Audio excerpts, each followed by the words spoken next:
Hello everyone, my name is Abhishek Gupta and I welcome you all on this edutech platform. So guys, आज की session में हम लोग बात करेंगे टैक्स प्लानिंग के पार्ट नंबर 4 के बारे में। But before moving ahead, I just want to let you know guys कि if you guys were planning to get yourself enrolled in any kind of course with respect to your JIB preparation, so guys this is the right time for you. Why? Because EduTap has come up with a teachers day sale, जहां पे आप लोगों को flat 80% discount offer किया जा रहा है by using the code गुरु80 guys. So you can use this code and avail the offer of flat 80% discount on your JIB courses guys. And one thing you just need to remember कि भाई ये जो offer है it is valid only from 4th September to 6th September 2025. So guys, hurry up if you want to get yourself enrolled in any kind of course with respect to your JIB preparation. Moving ahead, अब last session में मैंने आप लोगों से question पूछा था कि surcharge is calculated on taxable income, tax liability, gross total income या फिर none of the above guys. So what should be the right answer here? The right answer will be option number B, that is tax liability. जो आप लोगों की tax की liability बनती है उसके ऊपर जो है वो सरचार्ज लगाया जाता है गाइस. मूविंग अहेड, अब हम लोग आते हैं आज के सेशन के एजेंडा के ऊपर. तो आज की सेशन को हम लोग स्टार्ट करेंगे with the section 80C guys. अब ये जो सेक्शन 80C है इनकम टैक्स एक्ट 1961 का, ये अलग अलग तरह की टैक्स सेविंग ऑप्शन जो है वो प्रोवाइड करता है इंडिविजुअल्स को with a maximum deduction of ₹1,50,000 per year guys. अब किस किस तरह की जो इन्वेस्टमेंट्स हैं उनके थ्रू ये डिडक्शन क्लेम की जा सकती है. सो अगर एक इंडिविजुअल के द्वारा PPF, ULIP, tax saving fix deposits, employ provident fund, national saving certificate, tax saving mutual funds, post office tax saving schemes, life insurance premium, Sukanya Samriddhi Yojana, Pradhan Mantri व्यय Vandana Yojana, senior citizen saving scheme या फिर इक्विटी लिंक्ड सेविंग स्कीम में investment की गई है तो इन investment के against जो है वो डिडक्शन क्लेम की जा सकती है अंडर सेक्शन 80C. बट जो मैक्सिमम डिडक्शन का अमाउंट रहेगा दैट विल बी 1.5 लाख या फिर 1,50,000 per year guys. Moving ahead, अब हम लोग बात कर लेते हैं सेक्शन 80CC 80CCC के बारे में. अब 80 जो ये CCC है इसके अकॉर्डिंग डिडक्शन अलाउ की जाती है for annuity pension plans, but जो पेंशन अमाउंट रिसीव होगा that will be taxable in nature guys. अब यहाँ पे जो डिडक्शन क्लेम की जा सकती है, this deduction is also the part of overall section 80C limit, जो कितनी है 1.5 लाख रुपीज पर ईयर हम लोगों को देखने के लिए मिलती है guys. Next is section 80CCD clause 1. अब इसके थ्रू डिडक्शन अलाउ की जाती है for contribution to national pension scheme that is NPS guys. अब यहाँ पे जो डिडक्शन क्लेम की जा सकती है that deduction is lesser of 10% of the salary और 10% of the total income for employees. और जो मैक्सिमम अमाउंट क्लेम किया जाता है एज अ डिडक्शन, जो ओवरऑल अमाउंट है वो हमारी लिमिट क्या रहती है 1.5 लाख रुपीज ही रहती है guys. Next is section 80CCD clause 1B guys. So it provides an additional deduction of ₹50,000 for contribution to NPS and Atal pension Yojana. इसी तरह से जो सेक्शन 80D है it deals with deduction which can be claimed in case of medical insurance. Section 80E और 24 जो है it deals with the deduction that can be claimed against interest payment on home loans. Section 80E जो है it deals with the repayment which is done in case of education loan guys. तो education loan की जो interest की payment की जाएगी उसके against में 80E के थ्रू जो है वो डिडक्शन क्लेम की जा सकती है. अब गाइज ये सेक्शंस और इनकी रिस्पेक्टिव डिडक्शंस ये आप लोगों को ध्यान में रखनी है भाई, यहाँ से कई बार एग्जाम के अंदर जो क्वेश्चन पूछा गया है गाइज. मूविंग अहेड, नेक्स्ट हम लोग बात कर लेते हैं विल राइटिंग के बारे में गाइज. सो विल राइटिंग क्या है? Creating a legally valid will is essential for smooth transfer of asset to one's family while also offering the income tax advantage. अब एक इंडिविजुअल के एसेट्स को उसकी फैमिली में स्मूथली ट्रांसफर करने के लिए एक विल राइटिंग बहुत ही इंपॉर्टेंट रोल प्ले करती है. इसके अलावा विल राइटिंग के थ्रू हम लोग जो है वो टैक्स के रिगार्डिंग भी एडवांटेजेस प्रोवाइड कर सकते हैं अपने रिस्पेक्टिव कस्टमर्स को गाइज. अब टू बी अ वैलिड, एक विल को वैलिड होने के लिए वो विल जो है it should adhere to the laws of the country where the immovable property is located. जहाँ पे वो इमूवेबल प्रॉपर्टी जैसे मतलब कोई भी घर या फ्लैट जिसको जो है वो ट्रांसफर किया जाना है, जिस भी कंट्री में वो इमूवेबल प्रॉपर्टी लोकेटेड है उस कंट्री के लॉज को एडहेयर करनी चाहिए ये विल. इसके अलावा the testator domicile country and state, मतलब जिस इंडिविजुअल के द्वारा ये विल राइटिंग की जा रही है उस इंडिविजुअल की कंट्री और उसकी स्टेट कौन सी है उन दोनों के लॉज के साथ भी एडहेयर करनी चाहिए ये विल राइटिंग गाइस. अब अगर हम लोग हिंदू, बुद्धिस्ट, जैन और सिख्स की बात करें तो इनके द्वारा जब विल राइटिंग की जाएगी तो they must follow Hindu wills act 1870 along with the Indian succession amendment act 1926 guys. और जो ये विल है it should be in writing. ऐसा नहीं है कि वर्बली आप लोगों ने बोल दिया कि भाई मेरी जो प्रॉपर्टी है वो कुछ प्रॉपर्टी 20% प्रॉपर्टी जो मेरी वाइफ के नाम कर दी जाए, 30% प्रॉपर्टी मेरे बच्चों के नाम कर दी जाए, इस तरह से जो है विल राइटिंग नहीं हो सकती है। Will writing should be in a proper written manner guys, which should be signed by a testator और someone directed by them in their presence. या तो टेस्टेटर खुद साइन करे या फिर टेस्टेटर के बिहाफ पे कोई और साइन करे, बट टेस्टेटर की प्रेजेंस में सिग्नेचर होने चाहिए and they should be attested by at least 2 witnesses guys. अब there is no specific form जो कि विल के लिए प्रिस्क्राइब किया गया है by the law of the India. अब जब भी एक विल राइटिंग की जाएगी तो एक एग्जीक्यूटर को जो है वो अपॉइंट करना पड़ेगा। एग्जीक्यूटर कौन होगा? A trusted representative of the testator. He or she must be appointed in the will writing to ensure कि भाई जो टेस्टेटर की लास्ट विशेज हैं उनको कैरी आउट किया गया है। मतलब जैसे मान लो ए इंडिविजुअल है, ये चाहते हैं कि भाई मेरी जो 50% प्रॉपर्टी है it should go to my son, 50% property जो है वो मेरी डॉटर के नाम जानी चाहिए। अब क्या एक्चुअल में विल राइटिंग में ऐसा हो रहा है? कहीं ऐसा तो नहीं है कि 100% प्रॉपर्टी जो है वो सन के नाम पे कर दी गई है। तो इस चीज को इंश्योर करने के लिए एक एग्जीक्यूटर को अपॉइंट किया जाता है who is the trusted representative of the testator guys. Moving ahead, next हम लोग बात कर लेते हैं कैपिटल गेन टैक्स के बारे में। अब गाइस देखिए कैपिटल गेन टैक्स जो है it is levied on the profit और गेन जो अराइज होता है from the sale of capital asset. Capital asset क्या होता है? जिसके थ्रू हम लोगों को लॉन्ग टर्म के लिए जो है वो इनकम जनरेट होती रहती है। अब this income is taxable in the year of the asset transfer. जिस ईयर में इस कैपिटल एसेट को ट्रांसफर किया जाएगा उसी ईयर के अंदर जो है इसके ऊपर टैक्स लगाया जाएगा, उसके थ्रू जो इनकम अर्न होगी गाइस। अब वो यहाँ पे हम लोगों को 2 तरह के कैपिटल गेन टैक्स देखने के लिए मिलते हैं depending upon the duration of the capital asset hold guys. So सबसे पहले बात कर लेते हैं short term capital gain tax के बारे में। तो ये उन एसेट्स को अप्लाई होगा जिनको हम लोग जो है वो 36 मंथ या फिर इससे लेस पीरियड के लिए होल्ड करते हैं, मतलब 36 महीने से पहले ही उसको जो है सेल आउट कर दिया जाता है।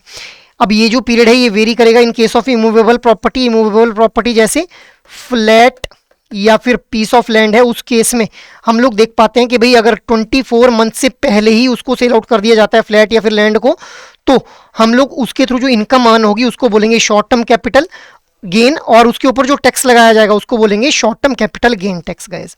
अब ये जो ड्यूरेशन है it varies 12 month or less for certain assets like securities, units of UTI and mutual fund। तो ये जो हमारे एसेट्स हैं जैसे सिक्योरिटीज और म्यूचुअल फंड्स, इनको अगर 12 महीने से पहले ही सेल आउट कर दिया जाता है तो उससे जो इनकम गेन होगी उसको हम लोग क्या बोल देंगे? शॉर्ट टर्म कैपिटल गेन, और उसके ऊपर टैक्स भी कौन सा लगाया जाएगा? Short term capital gain tax लगाया जाएगा guys. Next is long term capital gain tax. अब ये जो long term capital gain tax है it is applicable to assets which are held for a period longer than those of short term capital gain. मतलब जो हम लोगों ने अभी शॉर्ट टर्म कैपिटल गेन के बारे में बात की, अगर इस ड्यूरेशन से ज्यादा पीरियड के लिए होल्ड करने के बाद सेल आउट करते हैं कैपिटल एसेट को, तो उसके थ्रू जो इनकम या फिर गेन अर्न होगा उसको हम लोग बोलेंगे लॉन्ग टर्म कैपिटल गेन, और जो टैक्स लगाया जाएगा उसको बोल देंगे long term capital gain tax guys. अब यहाँ पे जो गेन या लॉस हम लोगों को देखने के लिए मिल रहा है on the sale of such asset जैसे कि हाउस प्रॉपर्टी, ये टैक्सेबल रहता है and it must be reported in the income tax return guys. यहीं पे हम लोग बात कर लेते हैं इनहेरिटेड प्रॉपर्टीज के बारे में भी। इनहेरिटेड प्रॉपर्टी क्या है? जैसे मान लो एक इंडिविजुअल है, इसका सन है बी, अब इसने अपने जो घर था इसको ट्रांसफर कर दिया बी के नाम पे, तो बी के लिए ये घर क्या हो गया? इनहेरिटेड प्रॉपर्टी हो गई। अब इस इनहेरिटेड प्रॉपर्टी के ऊपर कोई भी कैपिटल गेन टैक्स नहीं लगाया जाएगा जब तक इस घर को जो है वो सोल आउट नहीं किया जाता है। जैसे ही इस घर को जो सेल आउट किया जाएगा तो इसके ऊपर कैपिटल गेन टैक्स जो है वो एप्लीकेबल हो जाएगा गाइस, ठीक है। मूविंग अहेड, नेक्स्ट हम लोग बात कर लेते हैं कुछ इंपॉर्टेंट टर्म्स के बारे में। तो सबसे पहले है फुल वैल्यू कंसीडरेशन। अब फुल वैल्यू कंसीडरेशन क्या होता है? This is the amount received or to be received by the seller when transferring a capital asset. अब इस ए इंडिविजुअल ने एक फ्लैट को सेल आउट किया बी इंडिविजुअल को 80 लाख रुपए में, तो 80 लाख रुपए इस ए इंडिविजुअल को मिले, तो इसी को हम लोग क्या बोल देंगे? फुल वैल्यू कंसीडरेशन बोल देंगे guys. Next is cost of acquisition. Cost of acquisition क्या है कि ये जो ए इंडिविजुअल है, मान लेते हैं कि इसने 50 लाख रुपए में जो था वो इस फ्लैट को खुद खरीदा था, तो ये 50 लाख रुपए इसके लिए क्या हो गया, कॉस्ट ऑफ एक्विजिशन हो गया guys. Next is cost of improvement के बारे में बात कर लेते हैं गाइस। अब ये कॉस्ट ऑफ इंप्रूवमेंट क्या है, मान लो 50 लाख में इसने इस घर को खरीदा था, 10 लाख रुपए जो थे वो इसने खर्च कर दिए इस घर की रेनोवेशन के ऊपर, इंटीरियर डेकोरेशन के ऊपर, तो ये 10 लाख रुपए क्या हो गए, कॉस्ट ऑफ इंप्रूवमेंट हो गए। Next is indexed cost of acquisition और इंप्रूवमेंट। अब इंडेक्स्ड कॉस्ट ऑफ एक्विजिशन और इंप्रूवमेंट का मतलब क्या है कि हम लोग यहाँ पे एडजस्ट कर देंगे कॉस्ट ऑफ एक्विजिशन और इंप्रूवमेंट को, इन किसके साथ में एडजस्ट कर देंगे, with reference to the inflation guys. जैसे मान लो 50 लाख का ये घर खरीदा था 2020 के अंदर, अब इसको सेल आउट किया जा रहा है 2025 के अंदर, तो 5 सालों में इन्फ्लेशन भी तो हम लोगों को देखने के लिए मिली होगी। तो जब कॉस्ट ऑफ एक्विजिशन को इन्फ्लेशन के साथ हम लोग एडजस्ट कर देंगे तो उसको बोलेंगे इंडेक्स्ड कॉस्ट ऑफ एक्विजिशन, और जब कॉस्ट ऑफ इंप्रूवमेंट को हम लोग इन्फ्लेशन के साथ एडजस्ट कर लेंगे तो उसको बोलेंगे indexed cost of improvement. Moving ahead, अब हम लोग कुछ इंपॉर्टेंट एग्जम्पशंस के बारे में बात कर लेते हैं under the capital gain tax guys. अब देखिए सेक्शन 54 जो है वो अलाउ करता है exemption for long term capital gain from the sale of house property. अगर जो गेन है उसको री इन्वेस्ट कर दिया जाता है 2 अदर हाउस प्रॉपर्टीज के अंदर, with a maximum gain limit यहाँ पे कितनी रखी गई है, 2 करोड़ रुपीज जो है वो रखी गई है गाइस।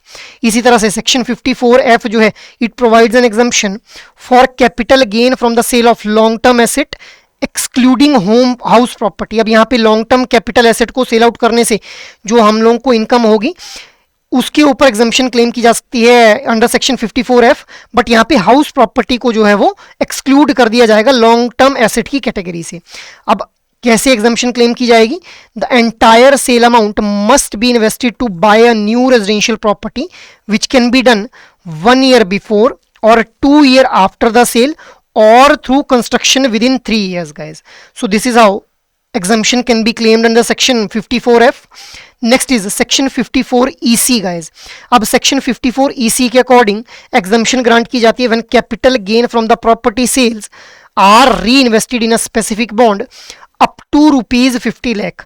सो जो कैपिटल गेन हुआ एक हाउस प्रॉपर्टी को सेल करने से, जब उसको स्पेसिफिक बॉन्ड के अंदर इन्वेस्ट कर दिया जिनकी जो वैल्यू है वो 50 लाख रुपीस रखी गई है, मैक्सिमम वैल्यू जो 50 लाख रुपीस हो सकती है, तो उस केस में फिर सेक्शन 54EC के अंदर जो है एग्जम्पशन भी क्लेम की जा सकती है। अब यहाँ पे भी आप लोगों को ये सेक्शन और इनके अंडर जो एग्जम्पशन क्लेम की जा रही है उनको ध्यान में रखना है गाइस। मूविंग अहेड, नेक्स्ट हम लोग बात कर लेते हैं गिफ्ट्स के बारे में गाइस।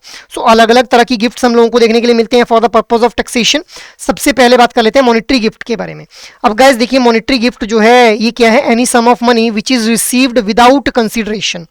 विदाउट कंसिडरेशन का मतलब क्या है कि भाई फ्री में आपको जो है वो पैसा रिसीव हो गया, या फिर इन रिटर्न आप लोगों ने कुछ पे नहीं किया इस गिफ्ट को रिसीव करने के बदले में, तो उसको बोलेंगे monetary gift. Next is gift of movable property. Specified movable property जिसको विदाउट कंसिडरेशन रिसीव किया जा रहा हो, मतलब जैसे मान लो कोई 2 व्हीलर जो है वो गिफ्ट कर दिया या फिर कोई 4 व्हीलर गिफ्ट कर दिया बिना किसी रिटर्न के, मतलब मुझे किसी ने जो 4 व्हीलर कार गिफ्ट कर दी, मान लो रोल्स मर्सिडीज की कोई कार जो है गिफ्ट कर दी, बदले में मैंने ना कोई पेमेंट की ना उनको मैंने कोई और अपना एसेट दिया, ठीक है, तो इसको क्या बोलेंगे, gift of movable property. Next is movable property received for less than fair market value. अब इसका क्या मतलब है कि जैसे मान लो 50 लाख की कार थी और मुझे किसी ने वो 2 लाख में जो थी वो दे दी, तो इसको भी क्या बोलेंगे हम लोग, movable property received for less than fair market value. Next is gift of immovable property. Immovable property को जब रिसीव किया जाता है इंडिविजुअल के द्वारा विदाउट कंसिडरेशन।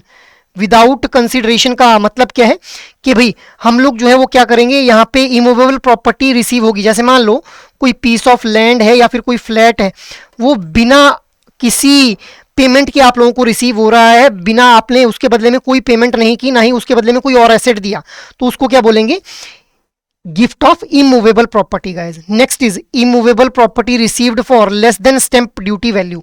अब मान लो किसी फ्लैट की जो वैल्यू है, जो गवर्नमेंट रजिस्टर्ड हमारी जो वैल्यू होती है, स्टैंप ड्यूटी वैल्यू होती है, वो है 50 लाख रुपए, आपको वो फ्लैट दे दिया जा रहा है 10 लाख रुपए में, तो इसको क्या बोलेंगे हम लोग, immovable property received for less than stamp duty value guys.